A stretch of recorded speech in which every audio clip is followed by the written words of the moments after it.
Welcome back to the Metro on 1019 WDET-FM, Detroit Public Radio. I'm Tia Graham. And I'm Robin Vincent. In November, the Democrats took a lot of hits. At the national level, Republicans now control both chambers of Congress, in addition to the Supreme Court and the White House.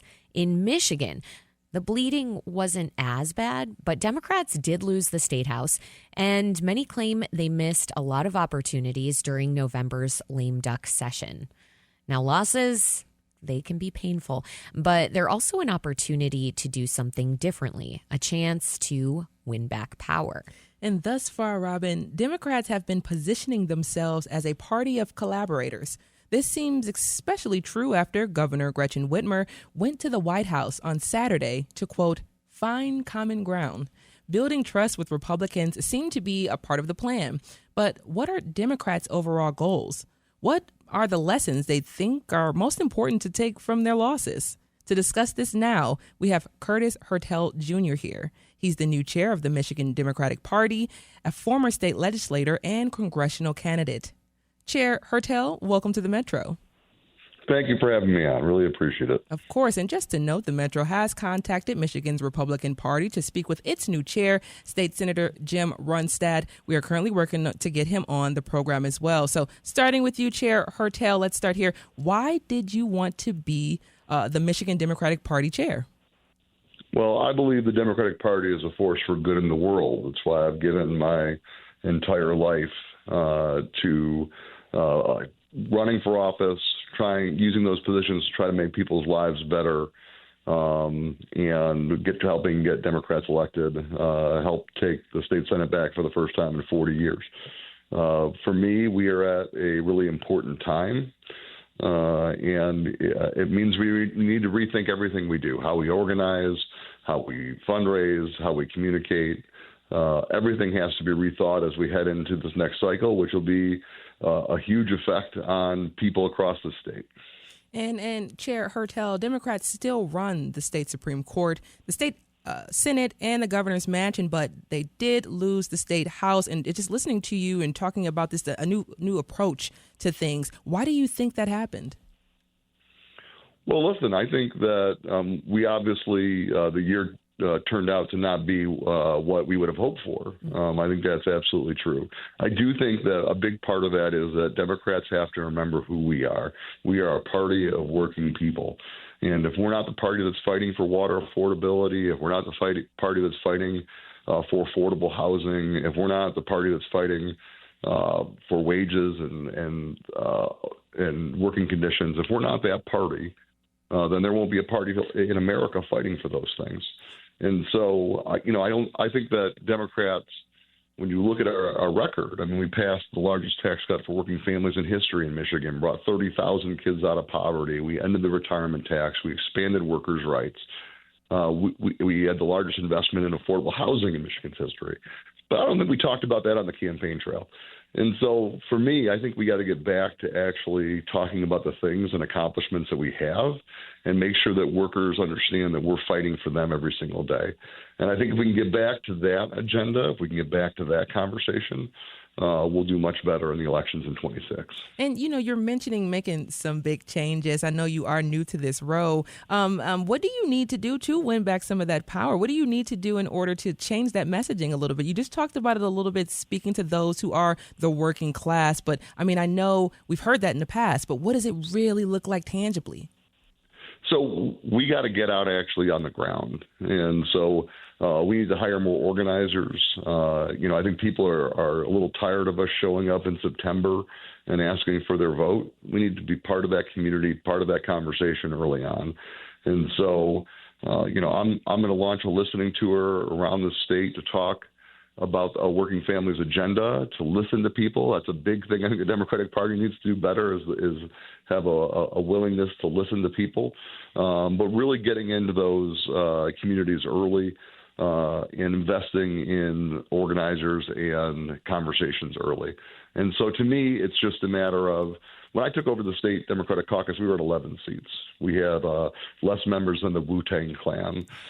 We could caucus in an elevator. And it was my job to actually recruit candidates, raise money, and try to build an agenda that actually brought us to majority. And we did that for the first time in 40 years. I'm upset we lost the trifecta. I think it'll be worse for working families because of it. We got to rebuild, organize if we want to win in 2026, and that's what we're going to do. And, Michigan is a large state. How do you weave together voters who live in both its cities, suburbs, and rural areas? How are you connecting all the dots and making sure that you are speaking to everyone in a time where not everyone feels like they're being spoken to? Well, I will tell you, that was the biggest thing I learned on the campaign trail running for chair. I traveled across the state. We were in the Upper Peninsula, and we were in the city of Detroit. We were in Macomb County, but we were in Mecosta County, too. And what I could tell you is that everywhere I went, people felt like they weren't being heard. And it's a real problem when people feel like they don't have a connection to something they believe in so much. And these are a lot of people who actually give their blood, sweat, and tears to the Michigan Democratic Party and feel like they have not been heard. So what I'm going to do moving forward is actually invest in time with them and listening tours across our state. So we're going to go to every county in the next 83 years, in the next year, all 83 counties. There's still counties that don't have a Democratic Party. We're going to make sure that we build one. And we're going to provide a voice for people and a listening ear as well. So I think it's got to be a combination of those things in order to rebuild. And really, when you look at this last election, we lost ground in urban, suburban, and rural areas. There's no place. It was a death in many ways by 1,000 cuts. And so we got to fix it all at once. That can be daunting, but I'm excited and ready to get on the ground and do it. And, just hearing that come out of your mouth right now, Chair Hertel Jr., it's very significant because it's something that oftentimes colloquially we talk about on the ground, honestly. It's just the lack of communication, I guess, or a lack of back and forth we have with some of our leaders. So thank you for saying that. But getting back on topic, many inside and outside the Democratic Party believe November's lame duck session was a missed opportunity. It ended after a days-long boycott by Republicans and one Democrat, and the result was that dozens of bills did not pass, including transparency laws, a water affordability program, and tighter gun controls laws. So from your position, what happened? Well, Republicans refused to go to work. I mean, here's the thing. I served in the legislature in the minority my entire time. It was frustrating. I promise you that. There were days where I knew that if I made every argument right, if I did everything right, that I wouldn't get to win the day. But I always showed up for work. And the idea that you would have members, the Republican Party, the Republican speaker refused to actually go and make the case for what he believed in and just sit out in the hallway. I never considered doing that because at the end of the day, that's not your job. Even on the toughest days, I always felt like my job was to actually work for the people of Michigan, negotiate, and get things done. And so I think it's a bad precedent if that's the way we're going to behave. At the end of the day, I think that most people would like Republicans and Democrats to at least be willing to sit down and actually try to solve problems together, and that has to happen. But just really quickly to jump in, I'm so sorry to jump in, but are the Democrats accountable for any of the lame duck session chaos that we saw? Democrats weren't fully united in that situation as well. So we do know that we did see exactly what was happening on one end, but on the other end, it was just still a little confusion for us. So what can we say the Democrats' role is in this? Well, I would say this. There was one Democrat, you want to call them a Democrat, that's fine, who didn't stand in session. I will also point out that the Senate Democratic Caucus stayed in session for a record amount of time and continued to pass bills that I think were important. And right now, Leader Hall is not fulfilling his actual constitutional duties to send those bills to the governor's desk. So you have still now Republicans sitting in power and refusing to actually follow their constitutional duties. And so, listen, I get it. We as Democrats sometimes want the circular firing squad. But at some point, it's important to acknowledge the fact one Democrat quote unquote Democrat didn't show up for work. All the Republicans didn't, and now they still won't follow their constitutional duties. And we're trying to figure out which Democrat to blame back and forth. I think we have a responsibility to actually say, do we have to fix our house sometimes? Sure. But their house is also in a disaster, and we're not having that conversation. Yeah, I mean, we just heard from Congresswoman Dingell, and she talked about how you often get into that calling names and, back and forth within the own party, but got to come together. So you're listening to the Metro on WDET, Detroit Public Radio. I'm Tia Graham. And I'm Robin Vincent. We're speaking with Curtis Hertel Jr., the latest chair of the Michigan Democratic Party. We're discussing what direction the party is headed. Now, in November, Chair Hertel, you lost a congressional race to now Representative Tom Barrett. Why do you think you lost that race? And does it say anything about what needs to change to the Democratic Party more broadly? Yeah, I mean, I think a couple of things. One, we obviously were outfunded by national groups that basically based their entire campaign on character assassination. And also, we have to reform our one campaign, our organizational structure, because it was so much about the top of the ticket, there wasn't enough partnership with races down ballot. And I think that's really one of the major reforms I want to do. When you look at our campaign structure, it should be a real coordinated campaign that should be about, sure, top of the ticket's important, but also the state Senate and state House and county commission races and school board that touches people's lives. When you really think about it, winning the governor's race is great, but that's just a goalie. I want to go on offense, which means we have to take back the state House and hold the state Senate. So that'll be my focus here. Let's stay on the topic of funding, but a very different aspect of it. Some Democrats, along with some Republicans, have been shifting away from giving corporations money to spur the economy. What do you think Democrats should be pushing for to encourage economic growth here? So I think it's important to realize that we're sometimes in a unique experience where the battery jobs of tomorrow. I live in Lansing, Michigan. Lansing, Michigan wouldn't exist if we weren't an automobile town. Sure, we have state government and MSU, but the real driver of our community and why we have such a vibrant middle class here and is Lansing. I mean, the best bars in Lansing are outside of plants. And so, when the auto industry is a risk and you could lose a significant portion of the jobs that people have, I do think it's important that we have to look at those options. That being said, the long-term economic growth for this state is investing in people. And so we got to make sure that we're investing in a world where people can afford to send their kids to college. People can afford to raise a family. This generation is the slowest generation in American history to buy a house, to buy a car, to start a family. And it's not cultural. It's because at the end of the day, in 1960, the average CEO made 50 times what their employee makes, and now it's 365 times. Greed has actually prevented the middle class from actually expanding. And so we have got to be the party that's actually calling that out and has policies that actually solve those problems for families. So like I've said, we need to make it easier for people to be part of to be part of Michigan, to be able to survive in Michigan, and that's something that Democrats are going to continue to fight for. Chair Hertel, you've offered some clear messaging about what you see needs to happen, but the same can't be said for a lot of people in your party. Democrats have been criticized for not being clear enough with their message. Do you think that's a legitimate criticism? And what is the Democrats' message right now?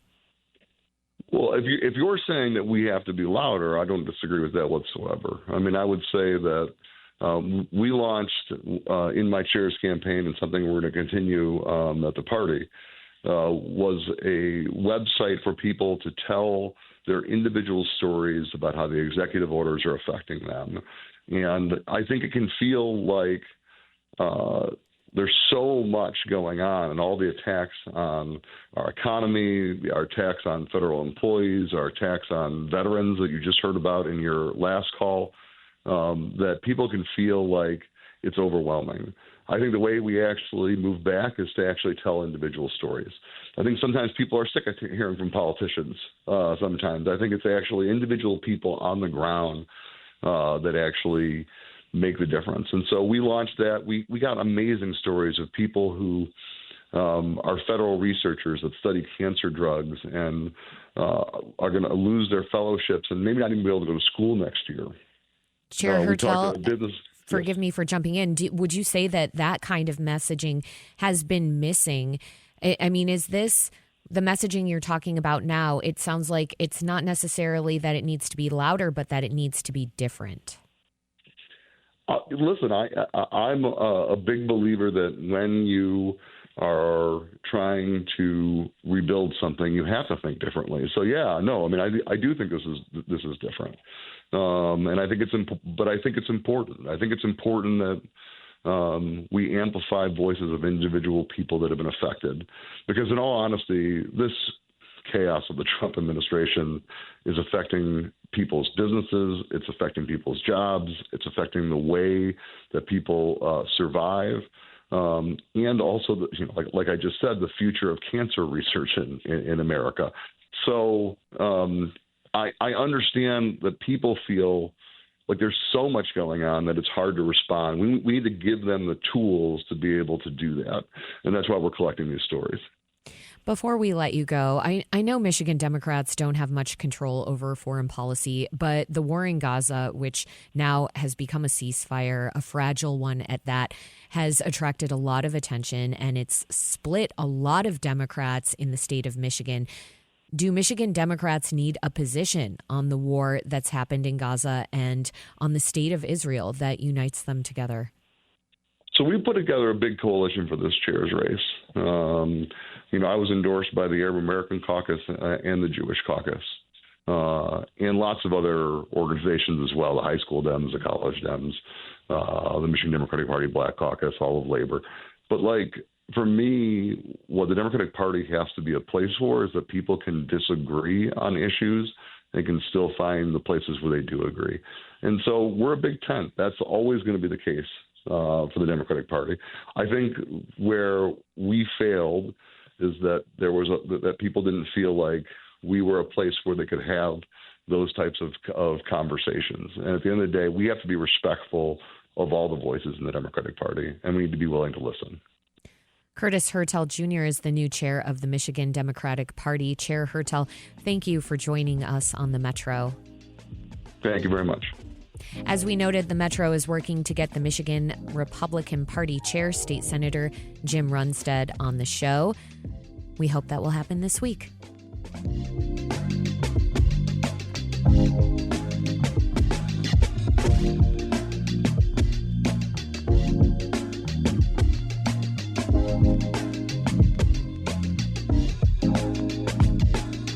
From the WDET newsroom, the Pistons. They have won their 7th straight game, beating the Los Angeles Clippers 106-97 at Little Caesars Arena. Cade Cunningham scored 32 points for Detroit. 32 points. 32. Yes, sir. He's on fire. He's sizzling, so to speak. In men's college basketball, 15th ranked Michigan edged Nebraska 49-46 in Lincoln. And this win puts the Wolverines in a tie for first place in the Big Ten with my Spartans, Michigan State University, which bested the Maize and Blue last Friday night in Ann Arbor. The Spartans are now ranked 8th nationally. And Grammy-winning singer and pianist Roberta Flack has died. Her hits included that one and only Killing Me Softly with his song and The First Time Ever I Saw Your Face. Her publicist says her family was with her when she died at age 88.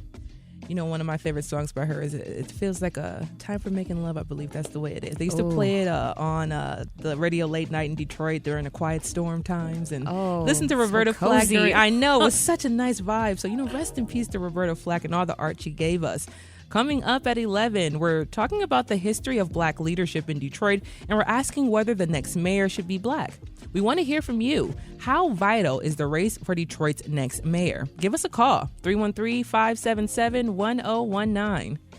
Up next, the federal workforce continues to shrink at the direction of Elon Musk and Doge.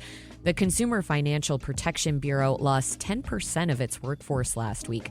We'll speak with a former CFPB employee to find out what's at stake if the watchdog agency is gutted. We'll be right back. This is The Metro.